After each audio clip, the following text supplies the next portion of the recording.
Halo, saya Ridho Muhammad Isa. Nah, kali ini kita akan membahas tentang routing. Nah, di sini yang pertama ada konsep routing. Routing merupakan proses penentuan jalur terbaik atau best path untuk mencapai network tujuan.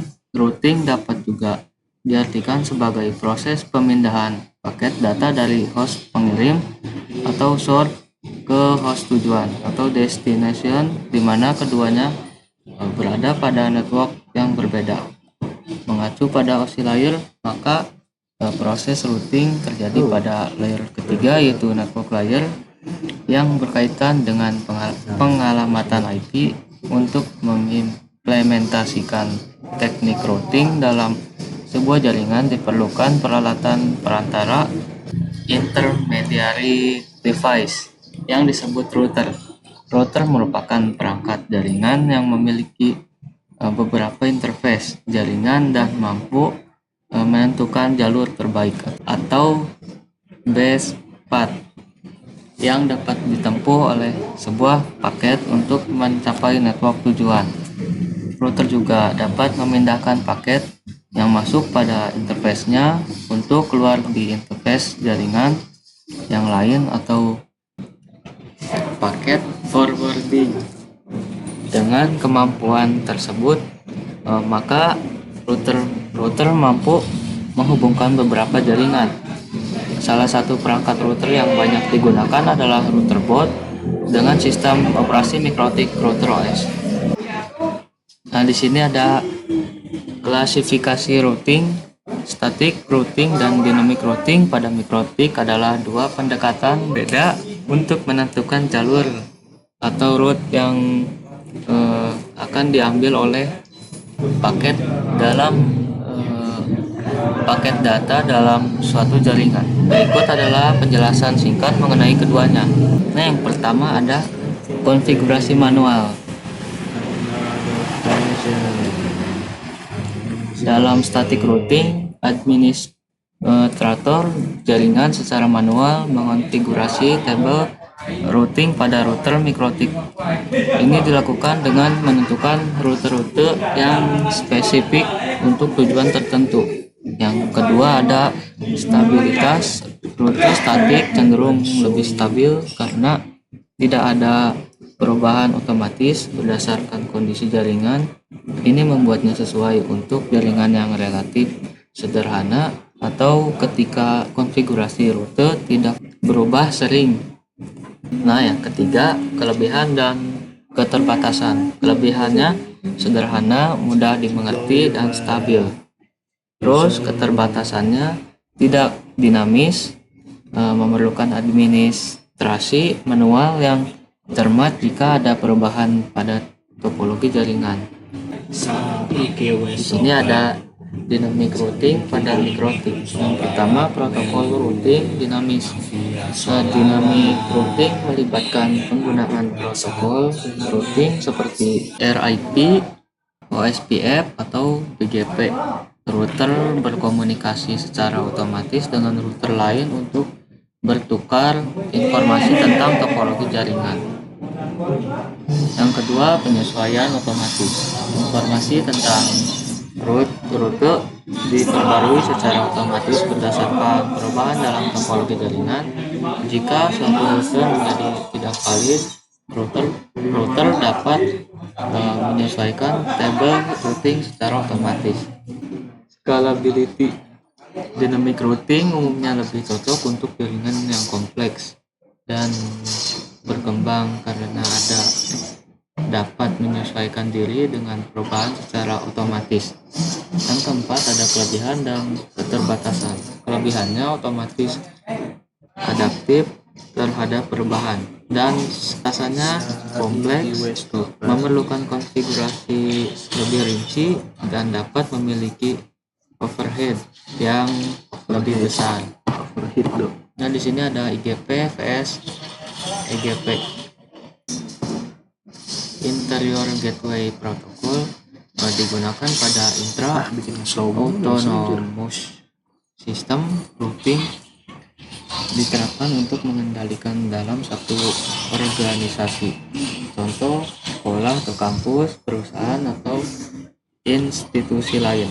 Dan exterior gateway protocol digunakan pada autonomous system routing, diterapkan untuk mengendalikan sistem administrasi yang berbeda atau biasa digunakan dalam internet. Contoh, ISP ke ISP, perusahaan ke ISP atau kampus ke ISP. Nah, di sini ada lagi IGP PS IGP. Contoh protokol IGP, Distance Vector Routing Protocol. Ada LIP V1, V2, dan ada IGRP. Link Status Routing Protocol. Ada OSPF dan Hybrid Routing Protocol. Ada EIGRP. Contoh protokol EGP, ada BGP,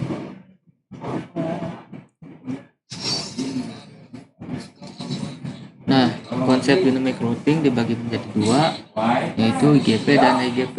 Distance melihat dari titik terdekat atau berdasarkan jumlah titik. Instead melihat beberapa besar bandwidth pada setiap titiknya. Nah, di sini ada routing table dan routing flag. Nah, di sini yang pertama ada routing table, berisi informasi mengenai rute ke jaringan atau network tertentu, berisi nilai prioritas atau metrik dari masing-masing rute. Routing table terbentuk dari yang pertama ada semua rute yang berasal dari dynamic routing protocol. Yang kedua, semua rute untuk network yang directly connect ke router. Yang ketiga, konfigurasi tambahan atau static route. Yang kedua ada rute flag.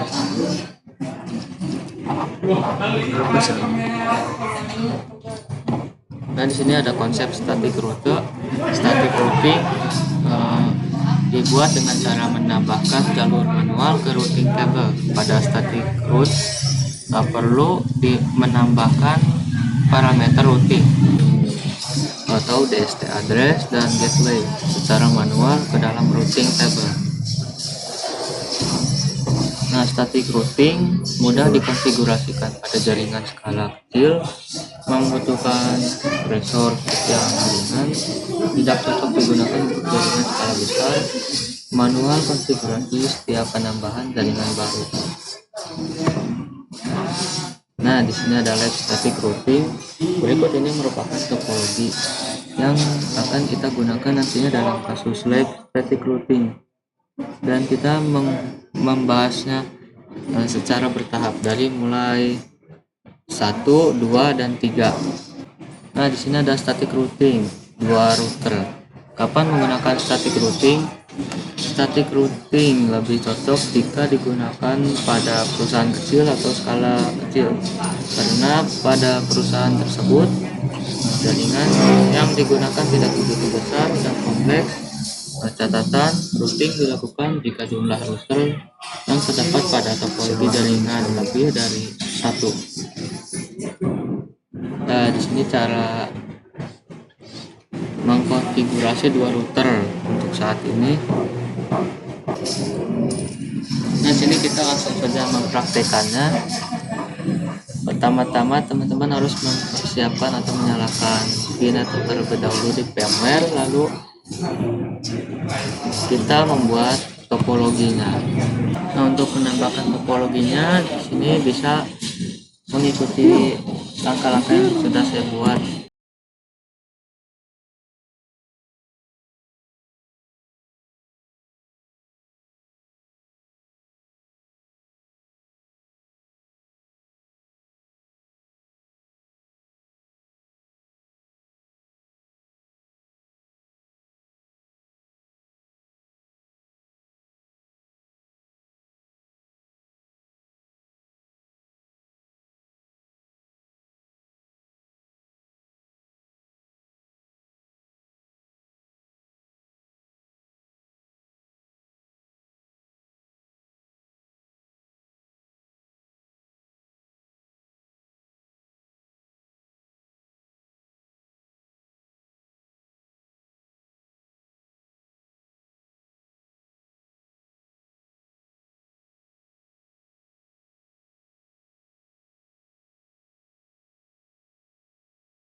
Nah, di sini tinggal teman-teman tinggal nyalakan saja semuanya. Sini setup nodes, lalu start out nodes.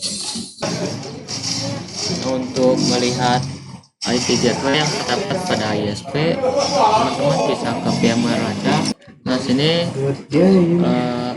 teman-teman bisa login menggunakan username root.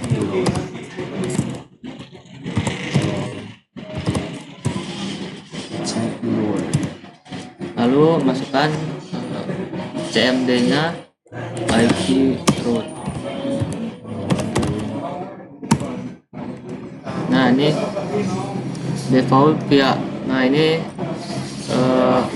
IP gateway yang terdapat pada ISP. Kita akan menulis atau mengetikkan IP pada setiap router board dan PC-nya supaya tidak pusing nantinya.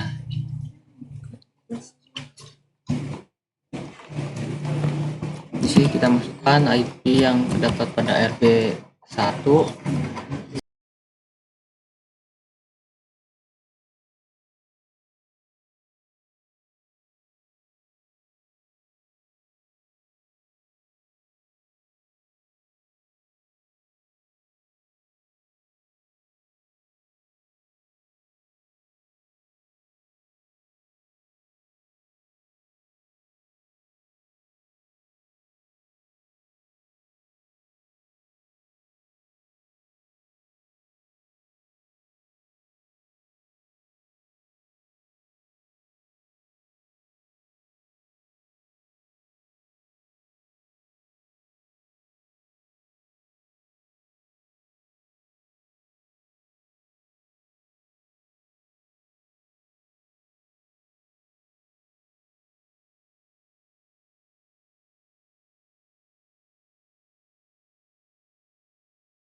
Di sini sudah berhasil mengatur IP atau memberikan IP pada setiap tab rutenya. Nah, di sini kita langsung saja mempraktekannya. Nah, sini kita bisa menambahkan IP pada Ether 2. Nah, IP-nya yang 1.1.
Nah, di sini kita akan memberikan IP pada RB2.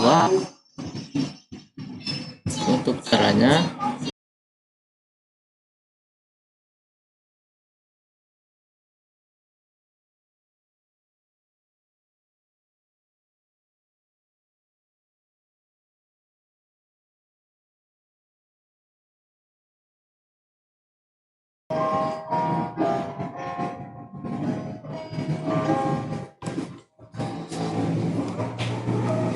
di sini kita akan menambahkan IP pada router 2.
Di sini kita akan mencoba ping IP yang terdapat pada router baud 1 dan router baud 2.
Sekarang kita akan mencoba ping pada ISP.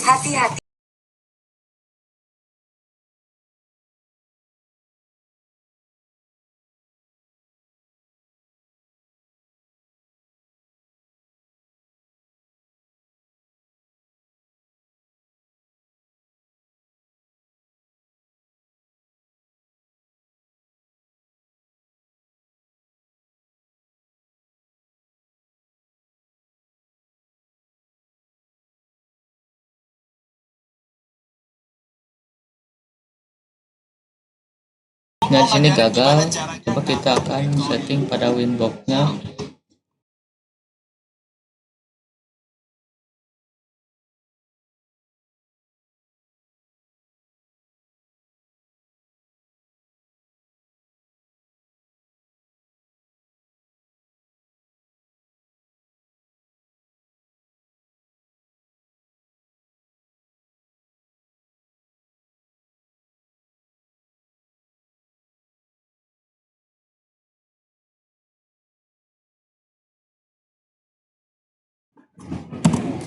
Nah, di sini sudah bisa karena tadi saya sudah memasangkan di Winbox, yaitu memasangkan NAT. Dengan NAT kita bisa mencoba atau mengeping pada Apa maksudnya mencoba? internet gateway pada ISP. Nah, itu dia.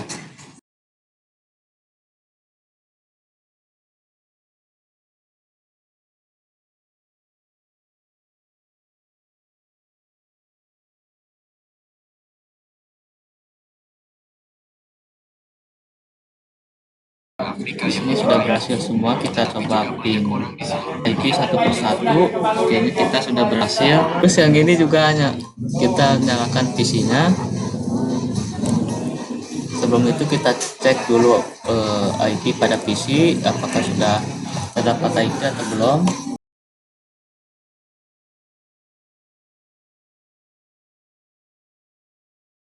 Nah, sini belum ada IP, kita akan menambahkan IP terlebih dahulu.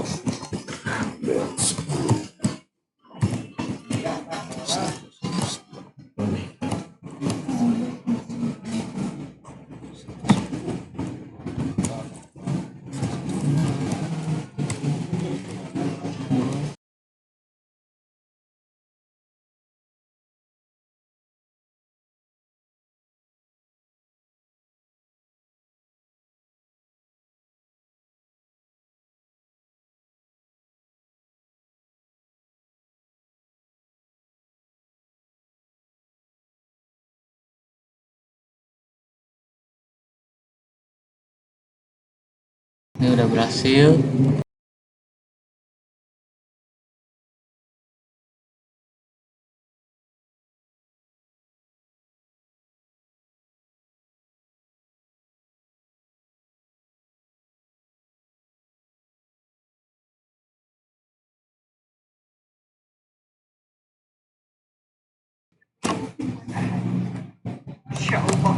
Berhasil. Sekarang kita ping yang 10.3 ini.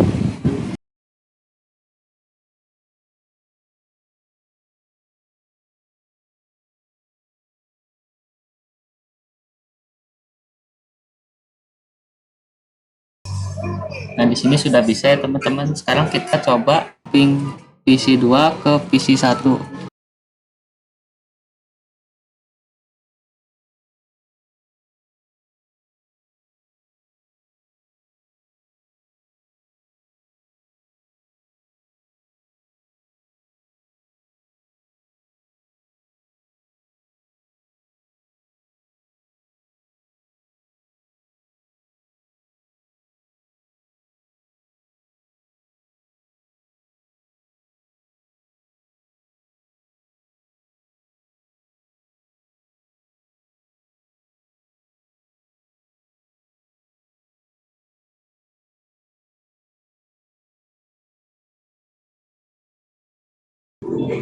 Sekarang kita ke PC pertama, terus kita ping IP yang ada di PC kedua.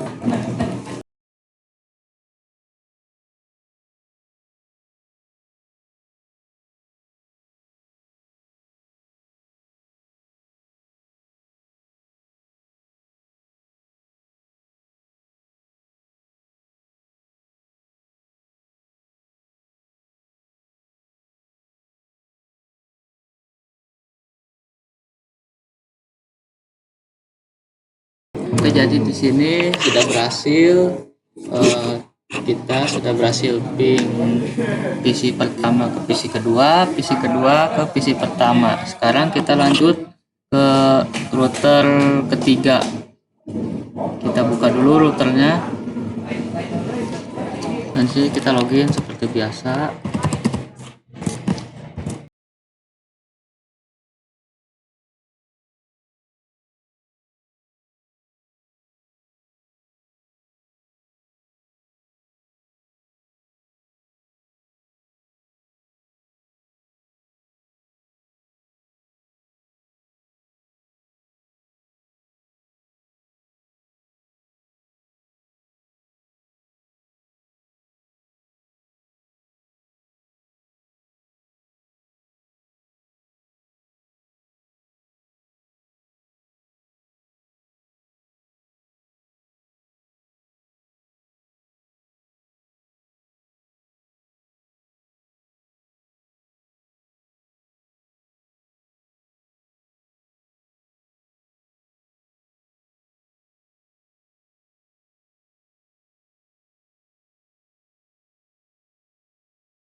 Masuk aja kali ya.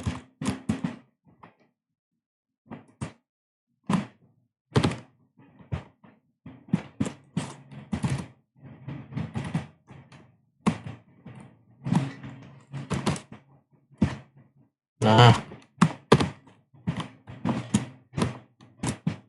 udah deh. Record sana. Udah besok aja lah ngisi suaranya sama si Iki.